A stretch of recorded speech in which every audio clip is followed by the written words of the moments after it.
വേടൻ പറഞ്ഞു വെക്കുന്ന ഒരു രാഷ്ട്രീയം എന്താണ്, അതാണ് വിദ്യാർത്ഥികൾക്കുള്ളിലേക്ക് നൽകണമെന്ന് പറയുന്നത്. പക്ഷെ അതല്ലല്ലോ പഠിപ്പിക്കുന്നത്, താരതമ്യ പഠനമാണ് ഇവിടെ പഠിപ്പിക്കുന്നത്. കേരളത്തിലെ വിദ്യാഭ്യാസം വളരെ മെച്ചപ്പെട്ടതാണ്. NCERT ചില മാറ്റങ്ങൾ വന്നു. പക്ഷെ അതാണോ ഈ കേരളത്തിലെ SCERT ഉണ്ടായത്? BJP ആണെങ്കിലും ഏത് സർക്കാരാണെങ്കിലും കോൺഗ്രസ് ആണെങ്കിലും ഒക്കെ ഞങ്ങൾ അതിനെ എതിർക്കും. അത് രാഷ്ട്രീയവൽക്കരണമാണെന്നും ഇത് രാഷ്ട്രീയവൽക്കരണമല്ല എന്നും പറഞ്ഞ് പരത്താൻ വേണ്ടിയിട്ട് പറ്റുമോ?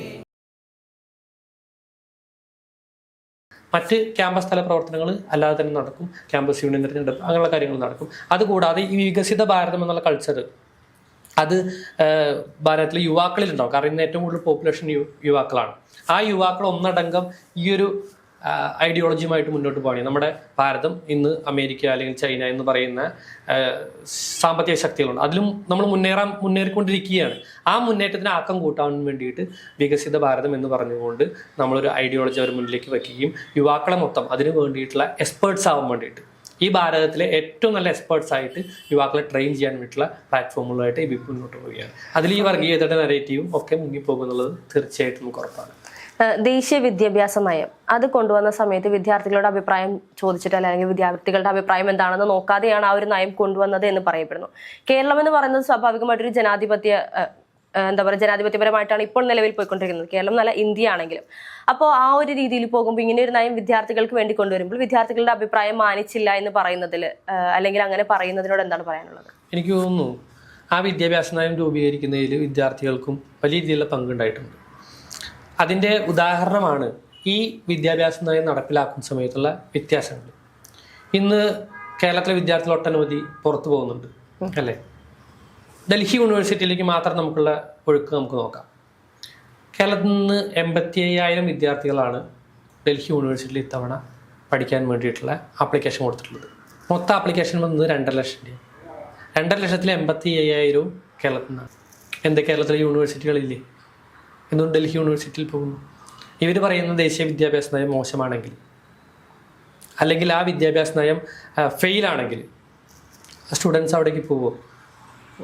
തീർച്ചയായിട്ടും സ്റ്റുഡൻസ് അതിൽ അട്രാക്റ്റഡ് ആയതുകൊണ്ടാണ് അവിടേക്ക് പോകുന്നത്. ദേശീയ വിദ്യാഭ്യാസ നയത്തിന് വേണ്ടിയിട്ട് ആ മൂല്യങ്ങൾ, ആ വിദ്യാഭ്യാസത്തിൻ്റെ കൾച്ചർ അത് ഫോളോ ചെയ്യാൻ വേണ്ടിയിട്ട് പോവുകയാണ്. കേരളത്തിലെ വിദ്യാർത്ഥികൾ ഇവിടെ സീറ്റ് വേക്കൻ്റ് ആണ്. പക്ഷേ ഡൽഹി യൂണിവേഴ്സിറ്റിയിൽ ഇടിച്ചു കയറ്റാണ് വിദ്യാർത്ഥികളുടെ. എന്തുകൊണ്ടാണ് സംഭവിക്കുന്നത്? ഡൽഹി യൂണിവേഴ്സിറ്റി മാത്രമല്ല, സെൻട്രൽ യൂണിവേഴ്സിറ്റികളിലൊക്കെ ഇതുണ്ടാവുന്നുണ്ട്. ഇനി വേറൊന്നും വേണ്ട, കേരളത്തിലെ വിദ്യാഭ്യാസം വളരെ മെച്ചപ്പെട്ടതാണ് എന്ന ഒരു നരേറ്റീവ് സൃഷ്ടിക്കപ്പെടുന്നു. അത് അല്ല എന്ന് തെളിയിക്കാൻ വേണ്ടിയിട്ട് നമുക്ക് കാസർഗോഡ് ജില്ലയിലേക്ക് പോയാൽ, കാസർഗോഡ് ജില്ലയിലെ പ്രദേശത്ത്, ഇപ്പോൾ കാസർഗോഡ് ഭാഗത്ത് ഉള്ള വിദ്യാർത്ഥികൾ എവിടെയാണ് പഠിക്കുന്നത്? ഒരു മംഗലാപുരത്ത് പോയിട്ടാണ് പഠിക്കുന്നത്. പാലക്കാട് ജില്ലയിൽ വിദ്യാർത്ഥികൾ എവിടെ പോയിട്ട് പഠിക്കും? ഒരു കോയമ്പത്തൂർ പോയിട്ട് പൊള്ളാച്ചി പോയിട്ട് പഠിക്കുകയാണ്. എന്തുകൊണ്ടാണ്? പാലക്കാട് ജില്ലയിൽ വിദ്യാഭ്യാസ സ്ഥാപനങ്ങളില്ലേ? കാസർഗോഡ് ജില്ലയിൽ വിദ്യാഭ്യാസ സ്ഥാപനങ്ങളില്ലേ? പക്ഷെ അവർ എനിക്ക് 5-10 കിലോമീറ്റർ പോയി കഴിഞ്ഞ് കഴിഞ്ഞാൽ അപ്പുറത്തെ സ്റ്റേറ്റിലാണെങ്കിലും പോയി പഠിക്കാം, എനിക്ക് ഇതിനൊക്കെ നല്ല വിദ്യാഭ്യാസം കിട്ടും, ഇതിനൊക്കെ നല്ല ജോലി അവസരങ്ങൾ കിട്ടും എന്നുള്ളതുകൊണ്ടാണ് അവരവിടേക്ക് പോകുന്നത്. അപ്പോൾ കേരളത്തിലെ വിദ്യാഭ്യാസം ഒരു കുമിളയാണ്, ഉന്നത വിദ്യാഭ്യാസ മേഖല വളരെ വലുതാണ്, കൊള്ളാവുന്നതാണ് എന്നൊക്കെ പറയുന്നത് ഒരു കുമിളയാണ് എന്നുള്ളത് വിദ്യാർത്ഥി സമൂഹം തിരിച്ചറിഞ്ഞു. അതുകൊണ്ടാണ് അവർ പുറത്തേക്ക് പോകുന്നത്. അല്ലെങ്കിൽ ഒരിക്കലും വിദ്യാർത്ഥികൾ പുറത്തേക്ക് പോവില്ല. ഇവിടെ അവസരങ്ങൾ ഉണ്ടെങ്കിൽ ഇവിടെ വന്ന് കൂടില്ലേ വിദ്യാർത്ഥി? പക്ഷെ നമ്മുടെ ആവശ്യം കേരളത്തിൽ അവസരങ്ങൾ വരണമെന്നല്ലേ? അത് തീർച്ചയായിട്ടും. അതുകൊണ്ടാണ് ഞങ്ങൾ ഈ സമരങ്ങളൊക്കെ മുന്നോട്ട് വയ്ക്കുന്നത്. PM ശ്രീ ഞങ്ങളത് മുന്നോട്ട് വയ്ക്കുന്നത് എന്തുകൊണ്ടാണെന്ന് വെച്ചാൽ കേരളത്തിലെ വിദ്യാലയങ്ങൾ ആ രീതിയിലേക്ക് മുന്നോട്ട് പോകണം. അപ്പോൾ ഞാൻ പറയുന്നില്ല ഇപ്പോൾ ഗുജറാത്തിലെ വിദ്യാലയങ്ങൾ, കേരളത്തിലെ വിദ്യാലയങ്ങളൊക്കെ മോശമാണ് എന്ന് ഞാൻ പറയുന്നില്ല, തിരിച്ചും ഞാൻ പറയുന്നില്ല. കേരളത്തിലെ വിദ്യാലയങ്ങൾ ഗുജറാത്തിലെ വിദ്യാലയങ്ങളൊക്കെ മോശമാണെന്നും ഞാൻ പറയുന്നില്ല. ഓരോ സ്ഥലത്തും വ്യത്യസ്തമാണ് അതിൻ്റെ സിറ്റുവേഷൻ. പക്ഷേ എല്ലാ സ്റ്റേറ്റിലും തിരഞ്ഞെടുക്കപ്പെട്ട വിദ്യാലയങ്ങൾ അതിനെ ലോക നിലവാരത്തിലേക്ക് ഉയർത്തുക എന്നുള്ള കാഴ്ചപ്പാട് മുന്നോട്ട് വെച്ചുകൊണ്ട് അവിടെ വേണ്ട ഡെവലപ്മെൻറ്റ് കൊണ്ടുവരാൻ വേണ്ടിയിട്ടും വിദ്യാഭ്യാസ നയത്തിലും അവിടെ പഠിപ്പിക്കുന്ന രീതികളിലൊക്കെ വ്യത്യാസം വരുന്ന രീതിയിലുള്ള ഒരു പദ്ധതിയാണ് PM ശ്രീ. അത് കൊണ്ടുവന്നു കഴിഞ്ഞാൽ ഈ വ്യത്യാസം ഉണ്ടാകും. അത് ഉറപ്പുള്ളത് കൊണ്ടാണ് ABP ആ വിഷയത്തിൽ സമരം ചെയ്തിട്ടുള്ളത്. അതേപോലെ ഉന്നത വിദ്യാഭ്യാസമാണെങ്കിലും ഉന്നത വിദ്യാഭ്യാസ മേഖലയിലാണെങ്കിലും നമുക്കറിയാം NEP വരുന്ന സമയത്ത് അവർക്ക് ഇഷ്ടമുള്ള വിഷയം അവർക്ക് പഠിക്കാൻ വേണ്ടി പറ്റും. ഇപ്പം എനിക്ക് BCom പഠിക്കുകയാണ്, ഞാൻ കൊമേഴ്സാണ്, ബിസിനസ് സ്റ്റഡീസ് ഞാൻ പഠിക്കുന്നു.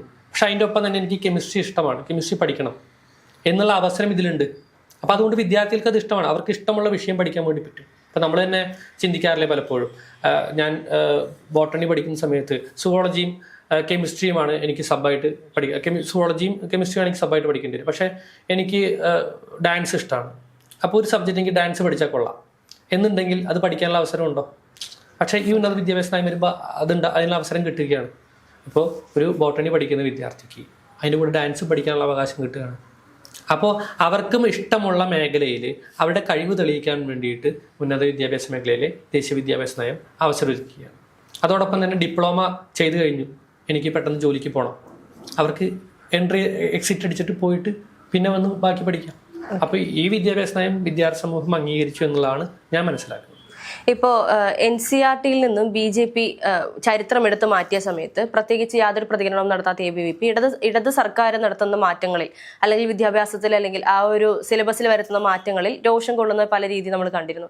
അപ്പോൾ അത് യഥാർത്ഥത്തിൽ ABVPയുടെ ഒരു ഇരട്ടത്താപ്പ് നയമല്ലേ? ഇപ്പോൾ NCERT ചില മാറ്റങ്ങൾ വന്നു. അതെ, അത് എന്തുകൊണ്ടാണ് മാറ്റം വന്നതെന്നുള്ളത് നമ്മുടെ ദേശീയ വിദ്യാഭ്യാസ മന്ത്രി തന്നെ പറയുകയുണ്ടായി. എന്താണ് അദ്ദേഹം പറഞ്ഞത്? ആവർത്തനമുള്ള ഭാഗങ്ങൾ മാറ്റും. ഇപ്പം മുഗൾ ചരിത്രവുമായി ബന്ധപ്പെട്ട് ചെറിയ കുട്ടികളെ പഠിപ്പിക്കുന്നു, 8ാം ക്ലാസ്സിലും പഠിപ്പിക്കുന്നു, +2ലും പഠിപ്പിക്കുന്നു, അതിൻ്റെ ആവശ്യമില്ലല്ലോ. അപ്പോൾ ആവർത്തനമുള്ള ഭാഗങ്ങളാണ് മാറ്റിയിട്ടുള്ളത്. ഈ പഠിക്കുന്നു എന്ന് പറയുമ്പോൾ ചെറിയ കുട്ടികൾ പഠിക്കുമ്പോൾ അതിന്റെ ഒരു ബേസ് പഠിച്ചു പോയെന്നോ എന്നല്ലാതെ കൂടുതൽ കാര്യങ്ങളൊന്നും അതിനകത്ത് നമുക്ക് കിട്ടുന്നില്ല. പക്ഷെ കുറച്ചുകൂടി ഉയർന്ന ക്ലാസ്സുകളിലേക്ക് വരുന്ന സമയത്താണ് ആ ഒരു വിഷയത്തെക്കുറിച്ച് പഠിക്കുമ്പോൾ അതെന്താണ് എന്നുള്ളത് കുട്ടികൾക്കാണെങ്കിലും അറിയാൻ സാധിക്കുകയുള്ളൂ, വിദ്യാർത്ഥികളായിട്ടുള്ളവർക്ക്. അപ്പോൾ അത് ആ ഒരു സമയത്ത് എടുത്ത് മാറ്റുമ്പോൾ സ്വാഭാവികമായിട്ടും അവർ അതിനെക്കുറിച്ചുള്ള ഇമ്പോർട്ടൻസ് അറിയാതെ പോവല്ലേ? നമുക്ക് ഇതിനകത്ത് +2 ഇതിലാണ് മാറ്റിയിരിക്കുന്നത്. 8ാം ക്ലാസ്സിൽ ഇത് പഠിക്കുന്നുണ്ട് നമ്മൾ. ഇപ്പോൾ ചരിത്ര പുസ്തകത്തിൽ ഇതുണ്ട്, ഇതിൻ്റെ ബേസ് പഠിക്കുന്നുണ്ട്. ബാക്കി ഹിസ്റ്ററി ഓപ്ഷൻ എടുക്കുന്ന ആൾക്കാർക്ക് കൂടുതൽ പഠിക്കാൻ വേണ്ടി പറ്റും. പക്ഷെ അതാണോ ഈ കേരളത്തിലെ SCERT ഇഷ്യൂവിൽ ഉണ്ടായത്? SCERT ഇഷ്യൂവിൽ എന്താ ഉണ്ടായത്? ഇവിടെ സംഭവിച്ചത് നേതാജി സുഭാഷ് ചന്ദ്രബോസ് ഭയപ്പെട്ടുകൊണ്ട് ഇവിടെ നിന്ന് ഓടി എന്നാണ് പറഞ്ഞിരിക്കുന്നത്. അത് അംഗീകരിക്കാൻ വേണ്ടി പറ്റുമോ? അത് ശരിയാണോ? വസ്തുതയാണോ? ഇപ്പോൾ മുഗളന്മാർ ഇവിടെ വന്നു, ആക്രമിച്ചു, കൊള്ളയടിച്ചു എന്നുള്ളത് എന്നുള്ളത് മാത്രം പറയുകയാണെങ്കിൽ ശരി, അതിൽ വസ്തുതാപരമായി തെറ്റ് തിരുത്തുന്നു. BJP ആണെങ്കിലും ഏത് സർക്കാരാണെങ്കിലും കോൺഗ്രസ് ആണെങ്കിലും ഒക്കെ ഞങ്ങളതിനെ എതിർക്കും. അത് തന്നെയാണ് ഇവിടെ നടന്നിട്ടുള്ളത്. നേതാജി സുഭാഷ് ചന്ദ്രബോസ് ഭയപ്പെട്ടുകൊണ്ട് ഓടിപ്പോയി. അത് എതിർക്കപ്പെടേണ്ടതല്ലേ? ചരിത്രത്തെ വളച്ചൊടിക്കില്ല. ആരാ ചെയ്യുന്നത്? CPIM ചെയ്യുന്നു. CPM എന്തുകൊണ്ടത് ചെയ്യുന്നു? CPM ജപ്പാന്റെ ചെരുപ്പ് നക്കിയെന്ന് സുഭാഷ് ചന്ദ്രബോസിനെ വിളിച്ചാൽ ആ സംഘടന ഒട്ടനവധി നമ്മുടെ സ്വാതന്ത്ര്യ സമര സേനാനികളെ മോശപ്പെട്ടായിട്ട് ചിത്രീകരിച്ചിട്ടുണ്ട്. അപ്പോൾ അവരുടെ നയം അതാണ്, അതിനെ എതിർക്കപ്പെടുക തന്നെ ചെയ്യും. പിന്നെ സിലബസിൽ വരുന്ന മാറ്റം ഞാൻ നേരത്തെ പറഞ്ഞതുപോലെ ഹയർ ഓപ്ഷൻ എടുക്കുന്ന സമയത്ത് അത് പഠിക്കാൻ വേണ്ടി പറ്റും. ഇപ്പം ഞാൻ 8ാം ക്ലാസ്സിൽ ഇത് പഠിച്ച ആളാണ്. 8ാം ക്ലാസ്സിൽ അതുണ്ട്. അതിനുശേഷം +2ൽ വരുമ്പോൾ ഹിസ്റ്ററി ആവുന്ന സമയത്ത് അതേ സാധനം ആവർത്തനം വരുന്ന ആവശ്യമില്ലല്ലോ. നമുക്ക് ഹിസ്റ്ററി കൂടുതൽ പഠിക്കാൻ ആഗ്രഹമുള്ള ആൾക്ക് BA ഹിസ്റ്ററി എടുക്കുന്ന സമയത്ത് അത് പഠിക്കാൻ വേണ്ടി പറ്റും. തീർച്ചയായിട്ടും ഇതൊന്നും ഞാൻ മനസ്സിലാക്കുന്നത് ഒരു സബ്ജക്റ്റും ആർക്കും മൂടി വയ്ക്കാൻ വേണ്ടി സാധിക്കില്ല. ഇവിടെ ഒട്ടനവധി ലൈബ്രറികളുണ്ട്. കേന്ദ്ര സർക്കാർ ഇത് മൂടി വെച്ചു എന്ന് പറഞ്ഞാലും പഠിക്കണമെന്നുള്ള ആഗ്രഹമുള്ള വിദ്യാർത്ഥിക്ക് പഠിക്കാൻ തന്നെ പറ്റും. അതുകൊണ്ട് ഇതൊന്നും മറച്ചു വെക്കാൻ, ചരിത്രത്തെ മറച്ചു വെക്കാൻ വേണ്ടി ആർക്കും പറ്റില്ല. പക്ഷെ അങ്ങനെയാണെങ്കിൽ ഈ ചരിത്രത്തെ വളച്ചൊടിക്കുന്ന രീതിയും യഥാർത്ഥം എന്താണെന്നുള്ളത് അറിയാനുള്ള ഓപ്ഷൻ ഉണ്ടല്ലോ. ഓപ്ഷൻ ഉണ്ട്. പക്ഷേ ഇതാരെ പഠിപ്പിക്കുന്നത്? ഇതേത് പ്രായത്തിലുള്ള കുട്ടികളെ പഠിപ്പിക്കുന്നത്? സുഭാഷ് ചന്ദ്രബോസിന്റെ 5ാം ക്ലാസ്സിലുള്ള കുട്ടികളെ പഠിപ്പിക്കുന്നത്. അതും കുട്ടികളെയല്ല പഠിപ്പിക്കുന്നത്, കൈപുസ്തകത്തിലാണ്. അധ്യാപകരുടെ കൈപുസ്തകത്തിൽ മാറ്റം വരികയാണ്. അധ്യാപകരുടെ കൈപുസ്തകത്തിൽ, അതായത് അധ്യാപകർ ഇനി ഇത് പഠിപ്പിക്കണം, അത്തരത്തിലേക്ക് മാറ്റം വരുത്തുകയാണ്. അപ്പോൾ ഞാൻ മനസ്സിലാക്കുന്നത് അത് തെറ്റുപറ്റിയതായിരിക്കാം. പക്ഷെ തെറ്റുപറ്റിയതാണെങ്കിലും അത് തുറന്നു പറയുന്ന സമയത്ത് അതിനെ അംഗീകരിക്കുകയല്ലേ ചെയ്യുന്നത്. പക്ഷേ അതിനെ ഇന്ന് കേന്ദ്ര സർക്കാരിൻ്റെ ദേശീയ വിദ്യാഭ്യാസ നയത്തിൻ്റെ ഭാഗമായിട്ട് പാഠപുസ്തകങ്ങളിൽ വന്ന മാറ്റങ്ങൾ അത് രാഷ്ട്രീയവൽക്കരണമാണെന്നും ഇത് രാഷ്ട്രീയവൽക്കരണമല്ല എന്നും പറഞ്ഞ് പരത്താൻ വേണ്ടിയിട്ട് പറ്റുമോ? ചരിത്ര പുസ്തകത്തിലെ മാറ്റങ്ങളുണ്ടെങ്കിൽ, തെറ്റുകളുണ്ടെങ്കിൽ തുറന്നു പറഞ്ഞോളൂ. ഞങ്ങൾ അത് മനസ്സിലാക്കിയോണ്ട് ഞങ്ങൾ സമരം ചെയ്യാത്തത്. അതിൽ തെറ്റുണ്ടെങ്കിൽ സമരം ചെയ്യാൻ ABVPക്ക് ഒരു മടിയില്ല. ഇപ്പോൾ ഈ പാഠപുസ്തകത്തിലെ മാറ്റത്തെക്കുറിച്ച് പറഞ്ഞപ്പോഴാണ് വേടന്റെ ഒരു ചരിത്രം അല്ലെങ്കിൽ വേടൻ എന്താണ് എന്നുള്ളത് കൂടി ഇനി വിദ്യാഭ്യാസത്തിൽ ഉൾപ്പെടുത്തണം എന്നുള്ള രീതിയിലുള്ള വാർത്തകളൊക്കെ വന്നിരുന്നു. പക്ഷേ ആ ഒരു സമയത്ത് ഒരുപാട് വിവാദങ്ങളും ഇതുമായി ബന്ധപ്പെട്ട് വന്നെങ്കിലും ആ ഒരു വിവാദങ്ങളൊക്കെയും വന്ന പോലെ തന്നെ കെട്ടടങ്ങി പോവുകയാണ് ചെയ്തത്. അപ്പോൾ ഇതിനെക്കുറിച്ച് എന്താണ് പറയാനുള്ളത്? ഒന്ന്, ഗൗരി ലക്ഷ്മി എന്ന് പറയുന്ന റാപ്പ് സിംഗറും അതേപോലെ വേടൻ എന്ന് പറയുന്ന അദ്ദേഹത്തിൻ്റെയും സോങ്ങുകൾ അത് പഠിപ്പിക്കണം എന്നുള്ളതാണ് കാലിക്കറ്റ് യൂണിവേഴ്സിറ്റി പറഞ്ഞത്. അതെ. ആ പറഞ്ഞതിൽ നമ്മൾ നോക്കിയാൽ അദ്ദേഹം ഒരു ബഷീർ എന്ന് പറയുന്ന അദ്ദേഹം അതിന് കൃത്യമായിട്ട് പഠിച്ച് അത് പറയുകയുണ്ടായിരുന്നു. ഒന്ന് കഥകളി സംഗീതത്തിൻ്റെ ഒരു കാര്യമാണ് ഗൗരി ലക്ഷ്മി എന്ന് പറയുന്ന അത് ആ പാട്ടുകാരിയുടെ ഇതുമായി ബന്ധപ്പെട്ടു. ആ സിലബസിൽ കഥകളി സംഗീതവും ഈ സംഗീതവും ഇതും തമ്മിൽ താരതമ്യം ചെയ്യണമെങ്കിൽ സംഗീത വിദ്യാർത്ഥികളായിരിക്കണം. ഇത് മലയാളം വിദ്യാർത്ഥികളാണ്. അവർക്ക് താരതമ്യം ചെയ്യുന്നത് അപ്രാപ്യമാണ് എന്നുള്ളത് ബഷീർ സാർ പറഞ്ഞിട്ടുണ്ട്. അതേപോലെ ഈ റാപ്പ് മ്യൂസിക് ഇപ്പം മൈക്കൽ ജാക്സന്റെ പാട്ടുമായിട്ടും അതേപോലെ വേടൻ എന്ന് പറയുന്ന അദ്ദേഹം ഹിരൺദാസ് അദ്ദേഹത്തിൻ്റെ അപ്പം അത് അപ്രാപ്യമാണ് എന്നുള്ളത് ബഷീർ എന്ന് പറയുന്ന അത് പഠിക്കാൻ യൂണിവേഴ്സിറ്റി ഏൽപ്പിച്ചിട്ടുള്ള ആൾ റിപ്പോർട്ട് നൽകിയിട്ടുണ്ട്. അതിൽ അവർ പറയുന്നത് എന്താ വെച്ച് കഴിഞ്ഞാൽ ഇത് അപ്രാപ്യമാണ്. മാത്രമല്ല മലയാളം സ്റ്റുഡൻസ് അവർ സംഗീതത്തിന് താരതമ്യ പഠനം നടത്തണമെന്ന് പറയുന്നത് അത് അവർക്ക് പറ്റുന്ന കാര്യമല്ല. അതുകൊണ്ട് താരതമ്യ പഠനം ഇതിൽ ആവശ്യമില്ല.